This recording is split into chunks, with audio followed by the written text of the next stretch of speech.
Guys আমি এখন আছি মার্ঘেটা আলুবাড়ি। দেখতে পাচ্ছ 2 দিন বৃষ্টিতে কি পরিমাণে জল হয়েছে, বাপরে বাপ। আমি স্কুটি পার করতে পারছিলাম না। দেখো জলের কি প্রেশার, কি স্রোত, বাপরে বাপ। এই দিক থেকে আমি স্কুটি পার করতে পারছিলাম না। এখানে অনেক ডিপ আছে, মানে কমসে কম 1 ফুট।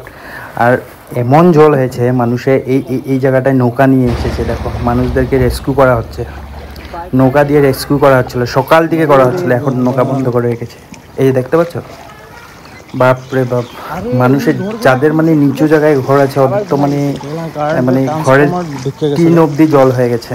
এই যে ট্রান্সফর্মার ডুবে গেছে, কারেন্ট নেই, সব কারেন্ট কেটে দিয়েছে। দেখো আর এখন হলো আমরা এই জায়গাটা হলো তোমার ক্যাপিটং যাওয়ার রাস্তা। দেখতে পাচ্ছ পাথার আর রাস্তা লেভেল হয়ে গেছে।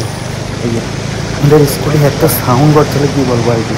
দেখো কত জল পার হচ্ছিল, বাপরে বাপ। আমি নদীও দেখাবো, শেষ অব্দি রাখবো। নদীও দেখাবো, নদীর জল কত পরিমাণে বেড়েছে, ঠিক আছে। এই যে দেখো, এটা হলো আমার ভাই আর আমরা স্কুটি নিয়ে পড়তে গেছিলাম, পড়তে বেরিয়েছি। মানে স্কুটি খারাপ হয়নি, যে এটাই বড় কথা। মানে স্কুটির মানে আমরা যেখানে পা রাখি ওই অবধি জল এসে গেছিলো। মানে স্কুটি এত সাউন্ড করছিল। দেখো এই যে রাস্তার উপর দিয়ে জল পার হচ্ছে, এত পরিমাণে জল হয়েছে। মানে আমি আগে কখনো দেখিনি এরকম জল মাইগেটায় হতে। আমি তো দেখিনি, অন্যরা দেখেছে হতে পারে, না আমি দেখিনি। বাপরে বাপ, পুরো মাছ পাওয়া যাবে না এখানে। দেখো ঘরের উপর দিয়ে জল যাচ্ছে, ঘরের বাড়ি দিয়ে জল যাচ্ছে। মানে নদীতে কত জল হয়েছে ভাবো। নদীর জল ফুল হয়ে মানে এখন পাথার উতার সব যারা যারা ধান লাগিয়েছে বা সবজি উবজি লাগিয়েছে, সবজি ধান সব বরবাদ হয়ে গেছে। মানে জায়গাটা খারাপ হয়ে গেছে।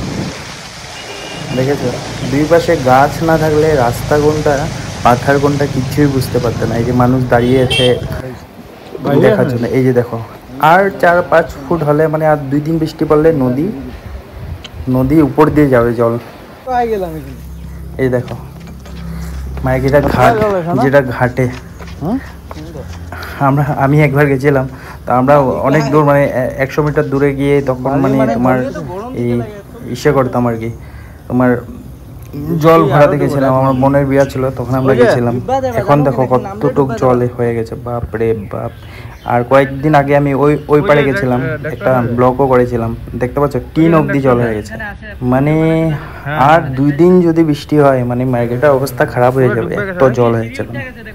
মানুষের যারা নিচু জায়গায় আছে ওদেরকে রেস্কিউ করা হচ্ছে, স্কুলে এনে রাখা হচ্ছে, ঠিক আছে। কারণ আলুবাড়ি সাইড, বাঁশবাড়ি সাইড অনেক জল। এই যে দেখো, ঠিক আছে। আর 2-3 ফুট হলে মানে মার্কেটটা নিচু বাজারে মানে জল ঢুকে যাবে।